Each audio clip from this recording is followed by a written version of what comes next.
Madame, Monsieur, bonjour et merci de nous choisir pour un nouveau forum. J-4, encore 4 jours pour déboucher sur le fatidique 20 décembre, jour d'élection, jour de vote au Togo. On vote pour des élections législatives. Quels en sont les enjeux? Achemine-t-on vers le renouvellement de la classe politique au Togo? C'est ce dont nous allons parler avec 3 invités que je vous présente. D'abord, Kossi Agbenyega Boka. Monsieur Boka, bonjour. Bonjour, chers amis. C'est un honneur de vous avoir autour de ce plateau.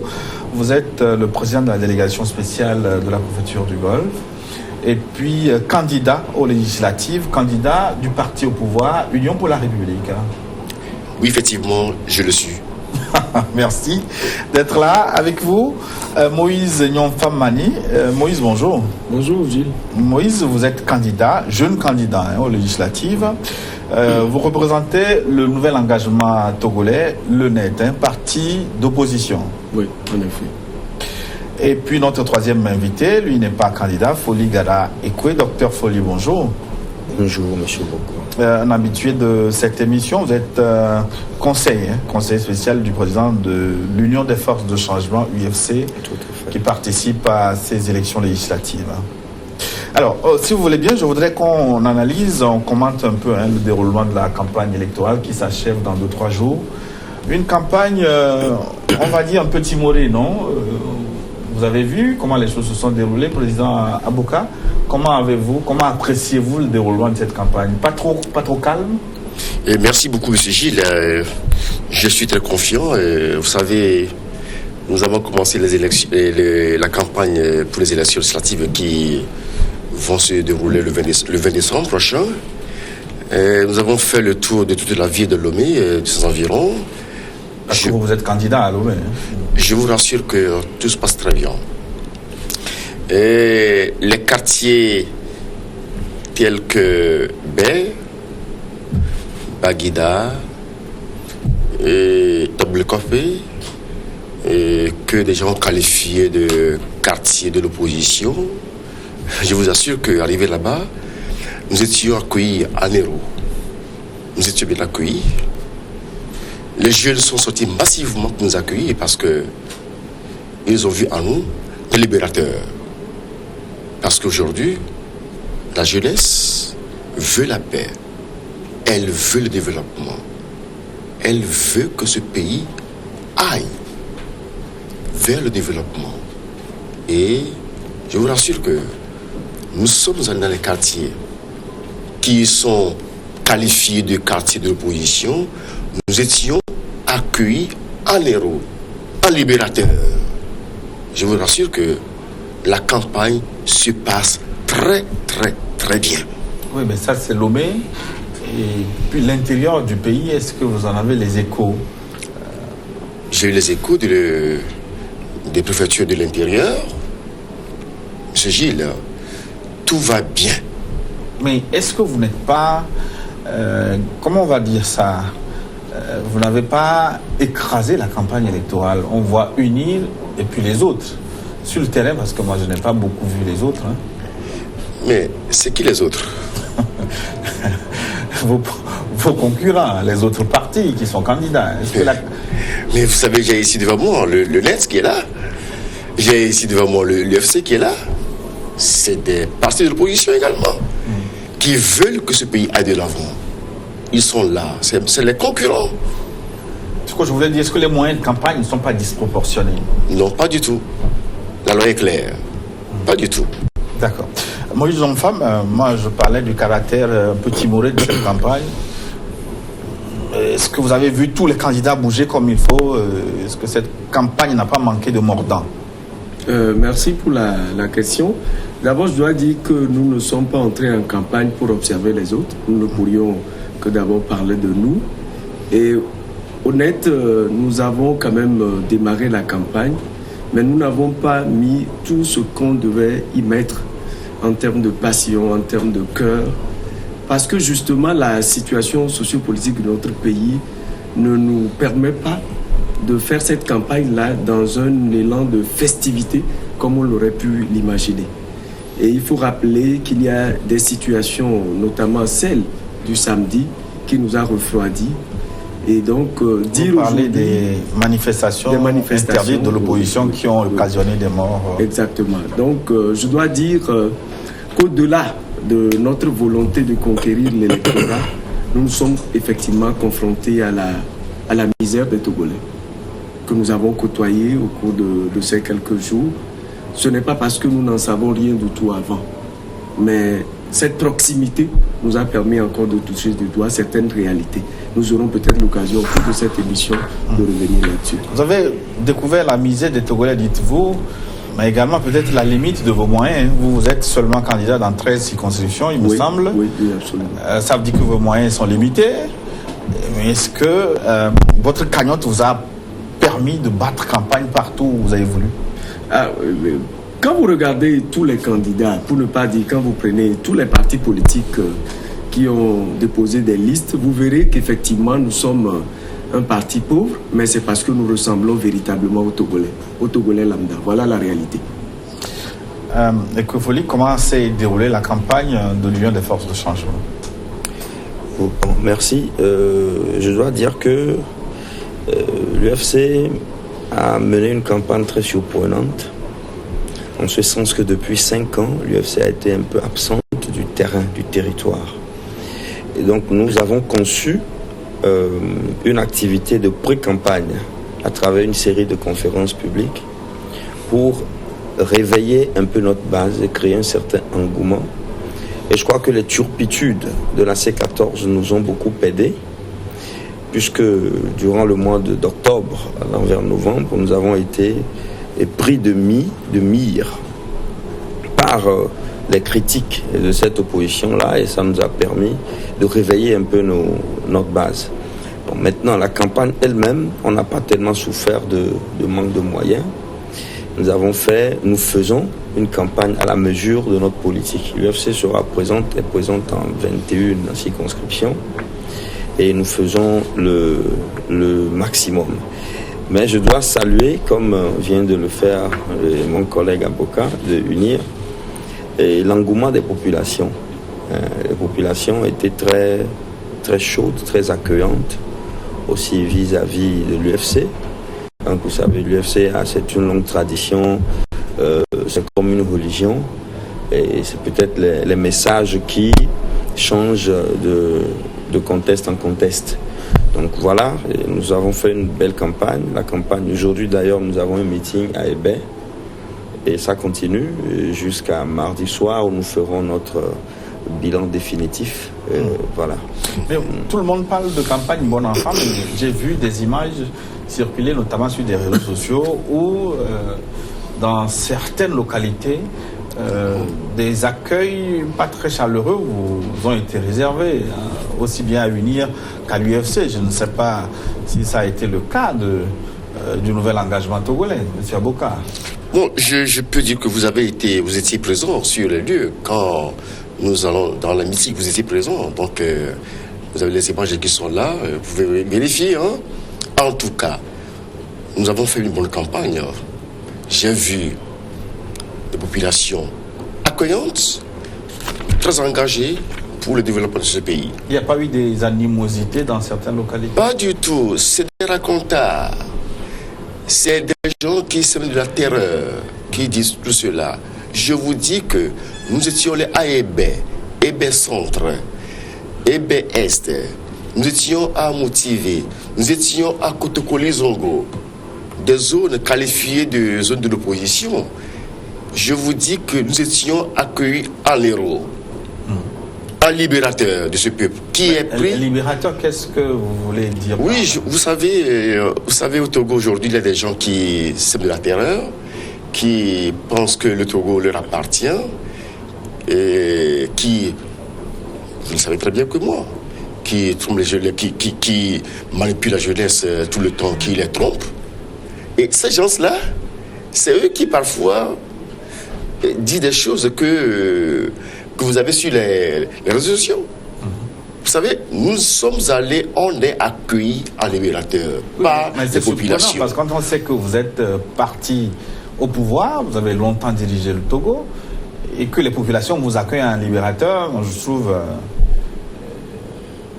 Oui, vous savez, ça fait 1 an que le Togo est pris en otage par une opposition dite radicale, la C14, qui tout le temps manipule la jeunesse, la population, qui trompe les gens. Aujourd'hui, tout est clair. La vérité est maintenant en face. Vous savez, la lumière et les ténèbres ne peuvent pas cohabiter. Dieu est Dieu. Aujourd'hui, la lumière est là. Et vous la voyez. Et ceux qui sont les ténèbres se sont exclus eux-mêmes. Et vous voyez qu'aujourd'hui, les Togolais ont envie dans les élections le 20 décembre. Et nous irons voter. Voter pour la paix. Voter pour l'union, la réconciliation, le développement de ce pays-là. Oui. Docteur Folli, est-ce que vous avez vécu ces animosités dans certaines localités? Est-ce que votre participation à ces élections ne vous vaut pas des inimitiés? Oui, bien sûr. La parenthèse, je l'appelle parenthèse, des inimitiés, des attaques, elle ne peut pas être niée. Nous ne la nions pas. Et nous l'avons déjà vécu à travers les questions que certains auditeurs nous posaient sur des radios, des critiques qui étaient très vives. Sur le terrain, il y a eu de l'animosité par moment, par secteur, par circonscription. Il y en a eu. Et presque partout, les gens, vous savez que les gens ne comprennent pas, n'ont pas vraiment compris. Quand je parle des gens, je me réfère à la base de l'UFC. La base n'a pas vraiment compris la démarche de l'UFC en 2010, la démarche de l'accord.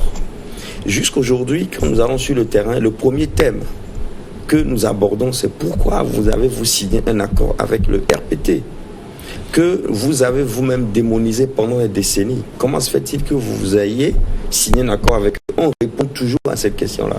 Donc, il y a une animosité à la base, a priori.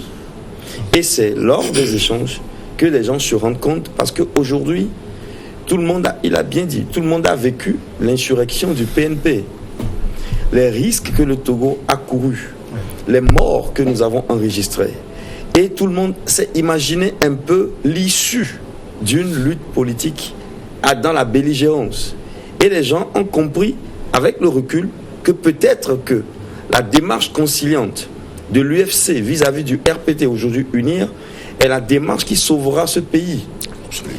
Donc si UNIR, qui est considéré comme le parti démon, accepte faire la paix avec l'UFC, et l'UFC accepte faire la paix, il y a une évolution dans le pays. Aujourd'hui, c'est clair. Les gens se rendent de plus en plus compte, vous m'excusez pour ma voix, j'ai eu à crier dans une amphi, et donc les gens se rendent compte de plus en plus que la solution du Togo se trouve dans la conciliation.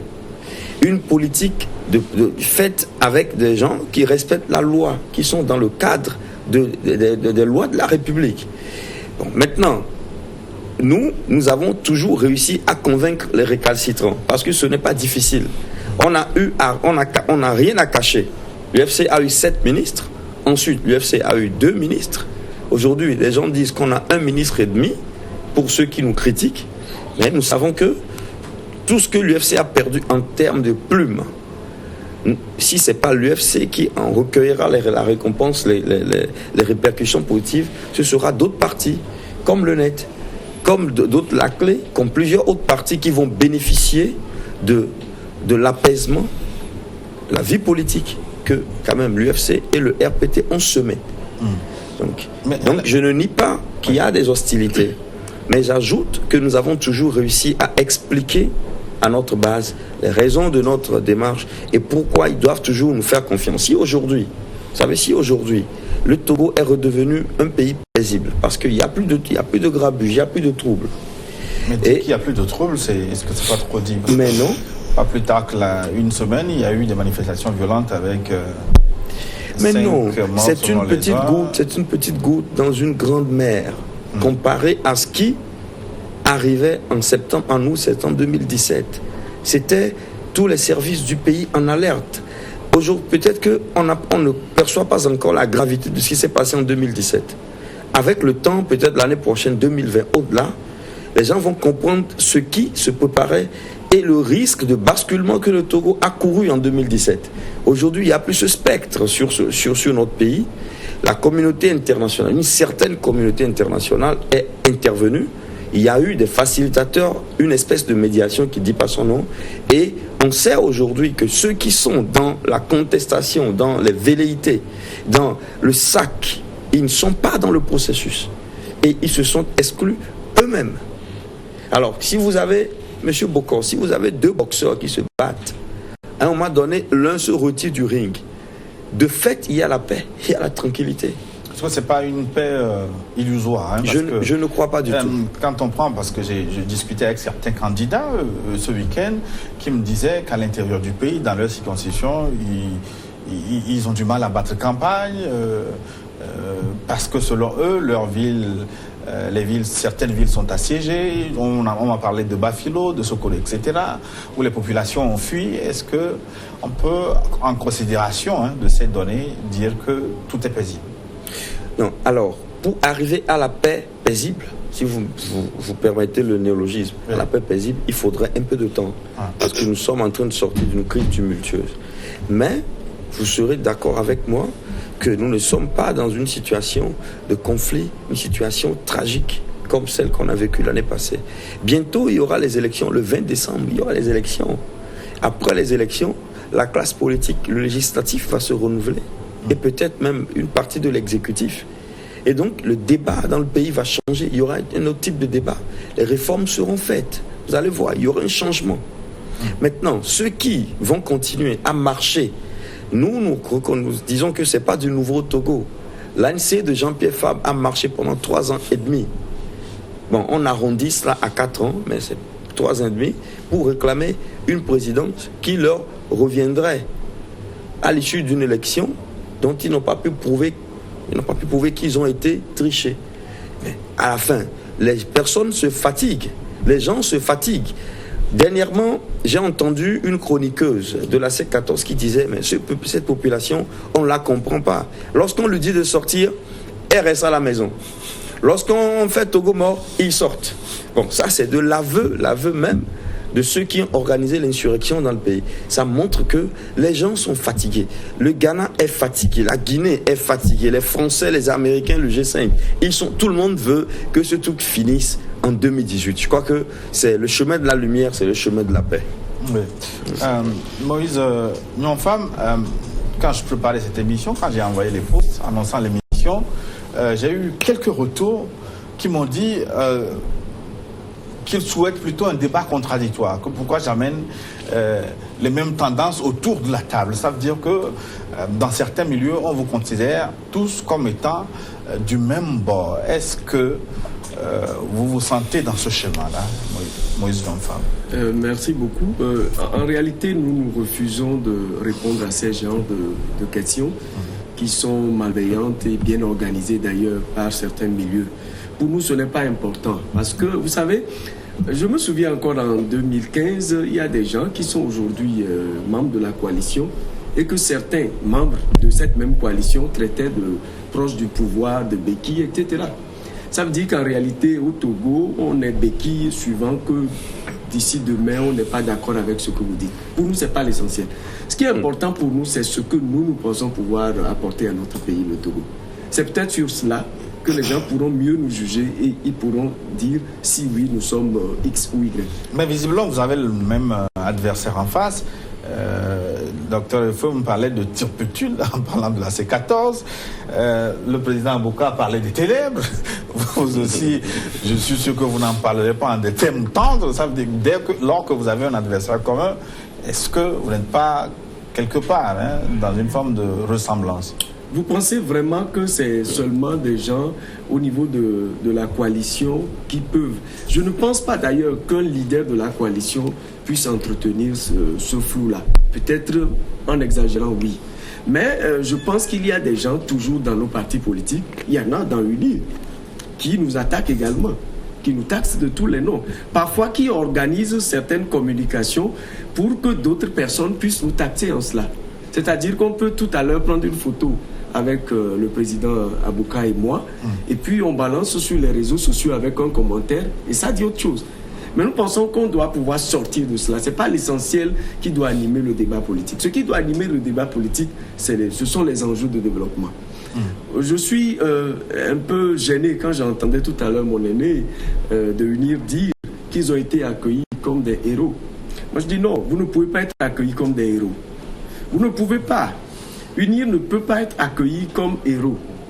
Par contre, je suis d'accord avec vous que nos populations sont très éduquées et qu'elles acceptent venir nous écouter, au moins. Mais comme et pourquoi oui, parce que justement, UNIR ne peut pas être la situation que nous vivons aujourd'hui, UNIR en est responsable aussi, en grande partie d'ailleurs. Je peux même dire que les problèmes... N'est-ce pas la C14 plutôt parce que non, du tout. Je dis que UNIR est aussi responsable que certains partis qui sont aujourd'hui de la C14.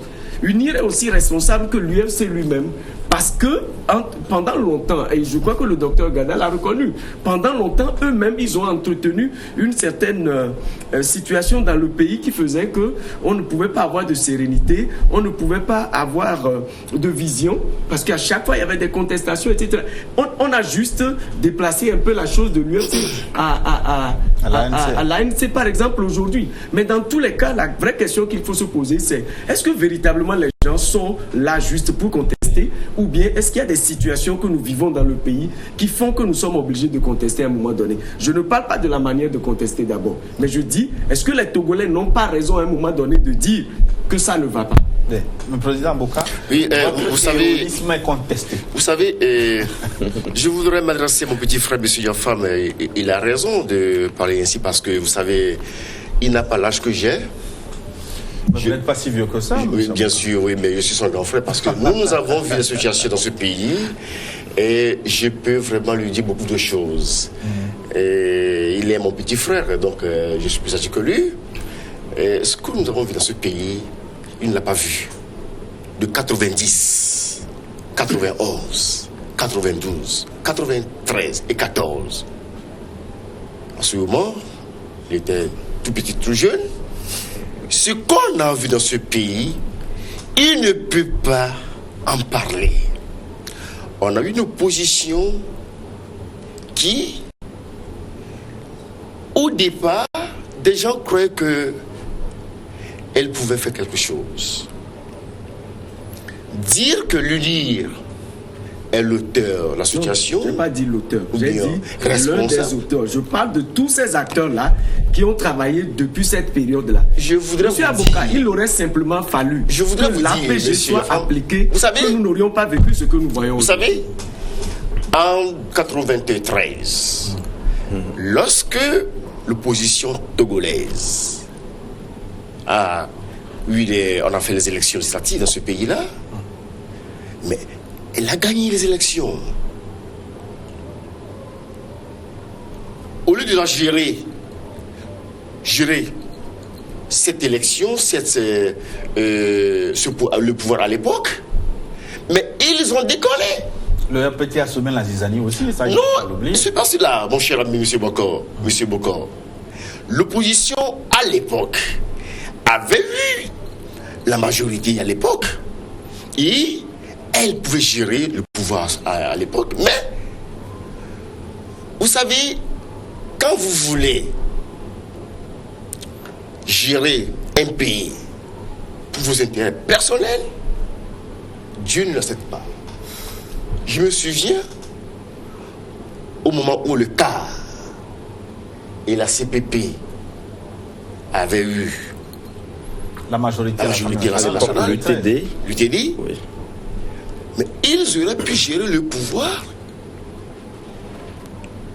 Mais le parti au pouvoir n'a pas facilité vous savez, non plus. Non, vous savez, à cause de leur égoïsme, ils ont perdu. C'est quand le CAR avait refusé de soutenir l'UTD à l'époque, dans les élections partielles, que le MPD a pu gagner. Donc, mon petit frère n'a pas su cela. En ce moment, ils étaient en ce moment à l'école, ils étaient en ce moment, je dirais bien aussi, nous étions déjà à l'université en ce moment.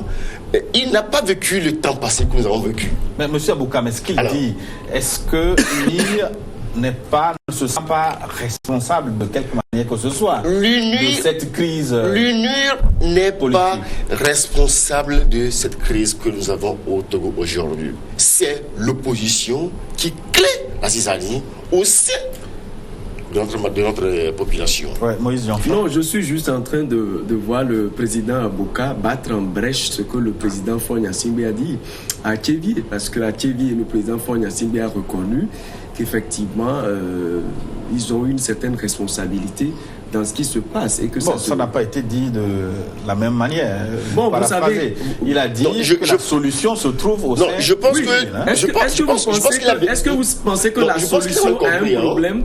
La solution a un problème peut se trouver ailleurs où se trouve le problème lui-même? Monsieur Yofam, oui, je pense que tu as mal compris ce que le directeur de l'État le plus fort. Il n'a pas dit cela. Oui. Il fallait le comprendre, monsieur Yofam. Oui. Je pense qu'il fallait le comprendre. Il n'a pas dit que l'UNIR est l'auteur, ou bien que l'UNIR prend et que c'est lui qui a causé tout cela. Non, il n'a pas dit ça. Je n'ai pas dit ça non plus. Ah oui. Je n'ai pas dit ça. Il dit vous êtes co-auteur. Nous ne sommes pas co-auteurs.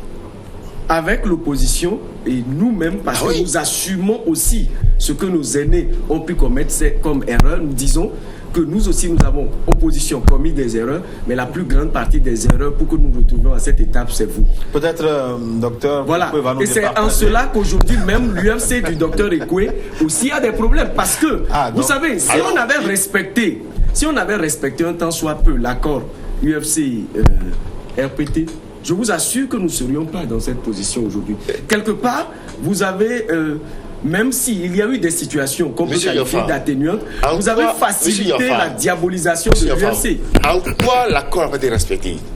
Oui, mais bon, on a heureusement quelqu'un qui connaît bien le dossier. Dites-moi en quoi l'accord a été respecté, monsieur Yofam.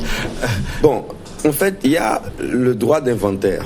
Et il y a un droit d'inventaire qu'on peut exercer. Et il y a aussi un retour sur le passé. Bon, moi, je voudrais dire à M. Abouka que, vous savez, en Afrique, il y a le grand frérisme, qui est une théorie qui a fait beaucoup de mal à l'Afrique, qui continue de faire beaucoup de mal à l'Afrique. Et ce n'est pas tellement pertinent de faire remarquer que vous êtes son grand frère, du moment où, comme vous le savez, on a des génies qui viennent, qui ont 5 ans, qui ont 6 ans, dans un monde où il y a des vieux de 40 ans. Et si on ne leur laisse pas la place d'exercer ce qu'ils ont reçu, on les tue et le monde reste inchangé. Mais la place du grand frère en Afrique, bien sûr, bien sûr. Oui, vous savez, je vais juste finir ma pensée. Vous savez, le petit... Je vais juste finir. Non, ça ne me plaît. Non, ça me déplaît. Je voudrais vous dire. Non, ça me déplaît. Que monsieur Yofam finir ma pensée. Est un petit frère très intelligent. Il respecte ses grands frères. Absolument. Il est très poli. D'accord, on referme la parenthèse. Docteur, voilà. Oui, non, surtout, quand vous parlez du passé, on peut avoir une belle conscience du passé sans l'avoir vécu. La preuve, c'est que moi, je vous parlerai de l'histoire de l'Antiquité africaine. De maintenant jusqu'à demain matin, je n'y étais pas. Donc, on peut avoir une maîtrise de ce qui s'est passé dans les années précédentes sans les avoir vécues. Peut-être même une conscience plus affine que ceux qui étaient là et qui vivent. Vous savez, aujourd'hui, beaucoup de personnes vivent la crise. Mais on n'est pas au même niveau d'information dans le présent. Donc, demain, une personne qui n'a pas vécu peut avoir mieux compris la crise d'aujourd'hui que ceux qui étaient là à l'époque. Bon, bref, nous avons reconnu, vous êtes de UNIR, je suis de l'UFC, nous reconnaissons que nous avons signé un accord en 2010. Et cet accord prévoyait tout ce que les gens demandent à partir de 2017. Et nous avons su obtenir du RPT, avec le ministre Bojona, M. Natchaba, obtenu une discussion de haut niveau, a obtenu les 2 tours, la limitation des mandats, les réformes constitutionnelles. Alors, ces réformes-là étaient prêtes, les documents étaient prêts pour aller au Parlement. Lorsqu'il y a eu des voix dans le pays qui ont voulu qu'il y ait une ouverture, que ce serait indécent que les 2 fils des 2 présidents se réunissent et fassent des réformes pour tout le pays. Donc, l'excès de démocratie, l'excès d'ouverture a été le piège. Nous reconnaissons que nous aurions dû dire non à l'époque et demander au RPT d'aller faire les réformes. Allons faire les réformes, faisons-les pour tout le monde. On a accepté que les autres rentrent. Ça a été au CPDC rénové. Et vous savez comment ça a fini. Les gens ont dit, s'il y a telle personne, je ne peux pas être là. S'il y a telle personne. Et c'est comme ça que les discussions n'ont pas abouti. Donc nous avons une co-responsabilité.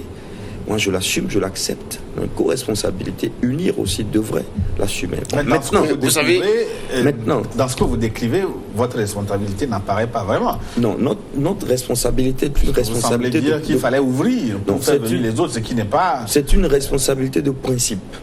C'est-à-dire que vous faites des choix et ces choix occasionnent des conséquences. Même s'il y a eu d'autres entrées après que vous n'aviez pas prévues, ce sont vos choix qui ont conduit à ce schéma-là. Donc, moi, je n'étais pas là à l'époque à l'UFC. Mais je sais qu'il y a eu des discussions. Et les choses auraient pu aller d'une autre façon. Maintenant, il y a aussi une tendance des nouveaux, et M. Aboka sera d'accord avec moi, puisque c'est un... Les néophytes ont tendance, et vous devez l'accepter, ont tendance à mettre en exergue les carences de leurs prédécesseurs. Chaque fois qu'il y a une nouvelle vague qui vient, vous savez, ils ont tendance à dire que c'est les anciens qui ont mal fait. C'est une tendance naturelle. Donc, lorsque on en fait des discussions, on accepte que ça se dise et on accepte, quoi. Bon, heureusement qu'il a dit mais ils assument aussi les erreurs. Il n'a pas juste critiqué, il assume. Oui. Il y a eu des erreurs. Maintenant, aujourd'hui, nous disons que ceux qui cassent les baraques, ceux qui sont dans l'insurrection, dans l'idée, dans l'apologie de l'insurrection, se sont exclus eux-mêmes. Et que nous qui sommes de l'opposition, vous êtes au pouvoir, nous sommes de l'opposition constructive, nous puissions nous parler et faire avancer les choses. Oui, mais une parenthèse, franchement. Qu'est-ce qui fait la différence aujourd'hui entre ces partis, UFC et UNIR? Quelle est la ligne de démarcation? En quoi, d'accord, précisez-nous le fond de votre pensée. Non, il y a tout qui nous différencie. La seule chose qui nous met en commun, c'est la paix. C'est la recherche de la paix pour le pays. Absolument. UNIR a eu une politique gouvernementale que l'UFC n'aurait pas eu. UNIR a géré la question des réformes au Parlement telle que nous ne l'aurions pas fait. Mais UNIR tient à ce qu'il n'y ait plus de désordre dans le pays. Et nous tenons à cela, parce que ce n'est qu'à travers la pacification de la vie. Le politique est conflictuant et est clivant. Si le politique n'est pas pacifié, le pays ne se développera jamais. Donc, en ce moment, nous et l'UFC, nous et UNIR, nous sommes un. Parce que nous sommes d'accord qu'il n'y ait plus de grabuge dans le pays. Ceux qui ne sont pas d'accord sur la gouvernance de UNIR, ils ont des voies constitutionnelles, institutionnelles, claires, juridiques, pour exprimer leur mécontentement. Ceux qui sont d'accord, aussi, ils ont leur voie de leur donner leur soutien. C'est ce que nous voulons instaurer au Togo. Donc, nous pensons que le pays peut être gouverné d'une autre façon. Et vous allez le voir bientôt. Nous allons décliner une proposition de loi qui vont dans le sens de notre programme de gouvernance. Bon, nous espérons que UNIR soit conciliant. Et ne croyez pas que nous sommes d'accord sur tout. Hein. Attention. Il y a des divergences. La différence, c'est que les divergences ne se traitent plus comme avant, avec des coups de poing sur les médias. Mais ça se traite de façon civile, autour de table, autour d'un café, mais avec fermeté et respect. C'est cela. D'accord. Et pour boucler la première partie de cette émission, je voudrais qu'on parle des risques de violence qui sont évoqués ça et là. L'Église catholique l'a soulevé, les presbytériens, les méthodistes aussi, les cadres musulmans. Bref, beaucoup de voix se sont élevées pour alerter sur les risques de violence autour du scrutin du 20 décembre. Président Aboka, est-ce que vous partagez ces inquiétudes?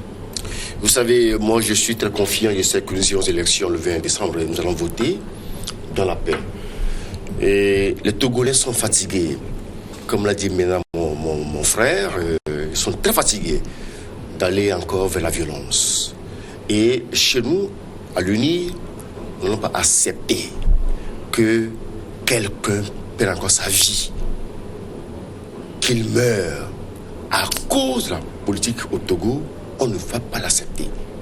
Et nous sommes fermes là-dessus, que nous devons aller vers la paix. Nous devons aller vers la stabilité politique. Nous n'allons plus encore accepter que des gens se livrent à des actes de vandalisme pour aller casser, pour aller brûler, pour trouver les populations qui sont dans leur maison. On ne va plus l'accepter. Je voudrais vous dire que les Togolais veulent la paix. Et ce que disent les communautés religieuses, le cadre musulman et comme ça. Vous savez, je suis un chrétien. Je suis un chrétien. Bon, tout chrétien a son parti politique. Ceux qui se livrent à de pareilles démagogies, ils ont aussi leur idéologie. Je suis aussi un chrétien. Mais est-ce que vous m'avez vu aller vers Accra? Non, jamais non. C'est des gens qui se livrent à des démagogies, qui se laissent tromper par l'opposition togolaise. Et d'ailleurs, combien ils sont? Ils sont combien même? Qui, vous parlez de qui? Ceux-là ceux dont vous parlez maintenant, que la communauté chrétienne, la communauté musulmane, ils sont combien allés là-bas? Nous sommes nombreux ici.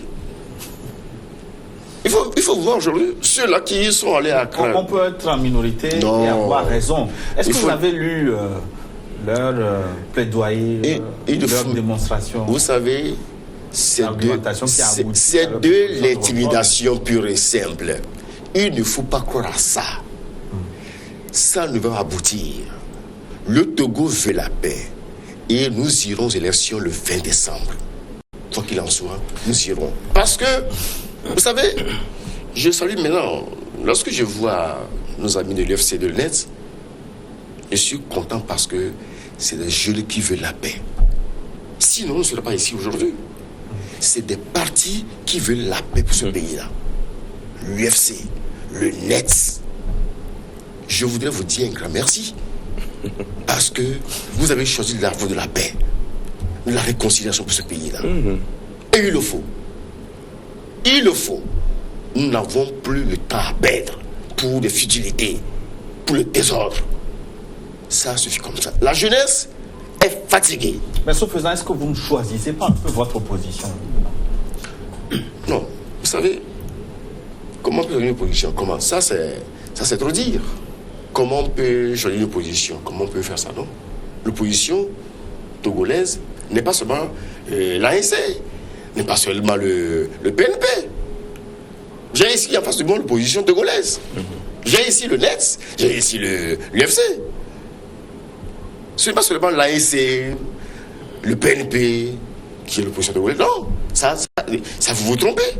Je vous dis que ces gens-là, ils n'ont pas de vision pour ce pays-là. Oui, mais justement, voilà. Parce que vous pensez que les uns sont les ténèbres et ceux qui sont en face sont un peu la lumière. Ça veut dire que vous choisissez un peu ce qui vous plaît dans l'opposition. Non. Est-ce que l'Union a demandé à l'ANC d'aller aux élections? Est-ce qu'on vous a dit d'aller aux élections? Non. Nous n'avons pas demandé. Il a dit que les choses se font dans le couloir, pas sur la place publique. Non, je dis bien. Même si vous nous n'avons pas demandé au NET d'aller aux élections. On n'a pas demandé à l'UFC. C'est des gens qui savent qu'aujourd'hui, le Togo doit aller vers la réconciliation. Le Togo a besoin de la paix. Et ils sont engagés dans la course. Là, écoutez, mon cher ami, on n'a pas fait la demande. C'est vrai, publiquement, non. Ah oui. Moïse L'Enfant. Oui, Gilles, merci. Non, je crois que sur l'aspect recherche de la paix, avec toute la capacité de se sacrifier pour cette paix-là, nous sommes tous d'accord. Hein? Et je ne dirais même pas que ceux qui sont dans la rue ne recherchent pas également la paix. Ils peuvent peut-être adopter des postures qui ne facilitent pas cela, mais je crois que tout le monde recherche la paix. En ce qui concerne les confessions religieuses, d'abord, il faut rappeler que notre État est un État laïque, mais en même temps, nous avons tout basé sur Dieu. Ça veut dire que nous savons que nous avons un Dieu qui nous a créés. Et donc, la démarche des prélats aujourd'hui est une très bonne démarche, parce qu'elle appelle simplement à faire un peu plus de prudence, avoir un peu plus de tolérance entre nous, pour que justement, même si le calendrier républicain, qui est le fait de faire les élections, doit se passer, que cela se passe bien. Vous savez, en 2005, Monseigneur Audrou était devant un groupe qui a marché même pour cela. Nous avons vu un peu ce que nous avons eu en 2005. Nous ne souhaitons pas ça pour notre pays. Maintenant, je sais aussi que, je dois le dire, que les prélats auraient pu faire mieux, peut-être un peu plus tôt. Moi, ils ont régulièrement sorti des... Non, justement, je parle de la démarche d'aller vers. C'est-à-dire que vous savez, vous avez deux camps qui sont vraiment opposés, très, comment on dit ça, très extrémistes.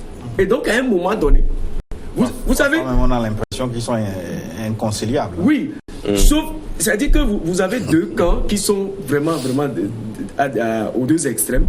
Vous avez pourtant des gens parmi eux qui comprennent bien, que ce soit de UNIR ou bien de nos amis de la coalition. Il y a des gens qui s'asseyent, qui mangent pendant les fêtes, qui se visitent. Et nous pensons que c'est ces personnes-là, voilà, autour de ces personnes-là. Le plus petit commun. Exactement. Multiple, hein. À un moment donné, cette situation insurrectionnelle ne profite à personne. Donc, il était important de faire des pas. Mais je continue par dire que UNIR étant le parti au pouvoir, parti majoritaire à l'Assemblée nationale, UNIR aurait pu faire mieux. UNIR a fait de bonnes choses dans ce pays que nous apprécions. Moi, j'ai des gens que je connais dans UNIR dont je salue le travail au quotidien. Mais en même temps, il y en a également qui entourent particulièrement le chef de l'État et qui bloquent tout. Il y en a qui sont autour du chef de l'État et qui, moi je dis parfois, c'est comme s'ils sont en complicité eux-mêmes avec un diable là, pour détruire le pays sous la responsabilité de M. Fogna Singbe. Il faut qu'il se débarrasse de ces personnes-là. Cette comptabilité serait difficile à faire. Mais un téléspectateur me demande, au fond, que s'il fallait bien faire les choses, il fallait écarter à la fois C14 et une grande partie de UNIR pour laisser émerger une nouvelle classe politique. Qu'en pensez-vous? Oui, mais écoutez, déjà quand vous prenez les candidats de UNIR, et je salue quand même la candidature du président Bokaye Kalma, même si nous devons s'affronter à Lomé et que je vais le battre. Oui, parce que lui-même, il a fait la publicité tout à l'heure, à ma personne, en parlant de ma jeunesse et tout ça. Ça veut dire que le président Bokaye sait que je vais le battre. Mais tu ne pourras pas. Il ne pourra pas. Ce que je voulais dire. Tu sais, le grand Lemay, c'est nous. Oui, je sais. Tout Lomé, c'est nous. Oui. Tu me verras dans tous les cantons. Il y a eu un député, il me semble. Non, tu me verras dans tous les cantons. Vous avez Lomé, nous avons. Tu me verras dans tous les villages. Tous les Togolais. Dans tous les villages, dans tous les quartiers, dans tous les cantons, tu me verras là-bas. Donc, monsieur Aboka est partout. Je voudrais donc revenir à mes propos de tout à l'heure. Oui, comme je le disais, plus sérieux, il était vraiment important qu'à un moment donné, UNIR même facilite un peu les choses. Vous comprenez qu'à un moment donné, quand vous voyez... Donc, est-ce que ce n'est pas le cas maintenant? UNIR n'a pas facilité les choses. Il me semble que UNIR n'a pas positionné de candidat sur l'ensemble des circonscriptions. Tout ça c'est de la comédie. Tout ça c'est de la comédie. C'est de la comédie. C'est-à-dire que la plus grande partie des députés sortants ne se sont pas représentés. Quand vous sortez un billet de votre poche gauche, que vous remettez dans votre poche droite et que vous nous dites que vous n'avez plus de billets sur vous parce que ce n'est pas dans la poche gauche, je vous dis non. On ne peut pas voir des gens militants, de grands militants du parti UNIR qui se retrouvent aujourd'hui sur des listes indépendantes et nous dire que oui, UNIR a fait un peu peau neuve. Oui, en termes de nombre de candidats. Monsieur Yafam. Venant de l'ancienne législature, vous permettez que je termine. Venant de l'ancienne législature, je crois qu'il y a au moins une 50aine de personnes qui étaient députés et qui ne vont plus à ces élections-là. On peut dire que UNIR est en train de faire peau neuve. Mais quand vous voyez un peu les nouveaux candidats, c'est pas qu'ils sont des nouveaux. Il y a d'autres choses qui sont... Pourras-tu me demander, monsieur Yafam, est-ce que tu peux maintenant me dire, devant ce plateau, que tu as vu un militant de l'UNIR devenir candidat indépendant ici devant tout le monde? Non, par respect pour ces personnes, je crois qu'il suffira de prendre les listes et de voir. Mais moi, j'en connais plein qui sont aujourd'hui sur des listes indépendantes. Je voudrais vous dire que... Notamment dans la région maritime. Il n'y a pas d'amitié. En politique, hein? Il n'y a pas d'amitié, Nous sommes un grand parti. Nous avons notre liste qui va aux élections et les indépendants sont aussi dans leur position. Ou bien c'est l'aide déçue du parti par rapport à la manière dont vous avez fait le choix, c'est les déçus qui se retrouvent. Parce que si c'est les déçus, nous allons les récupérer dans l'opposition. Vous savez... on va reparler de ce débat et aussi de la transparence du scrutin et peut-être de la possibilité de renouveler la classe politique.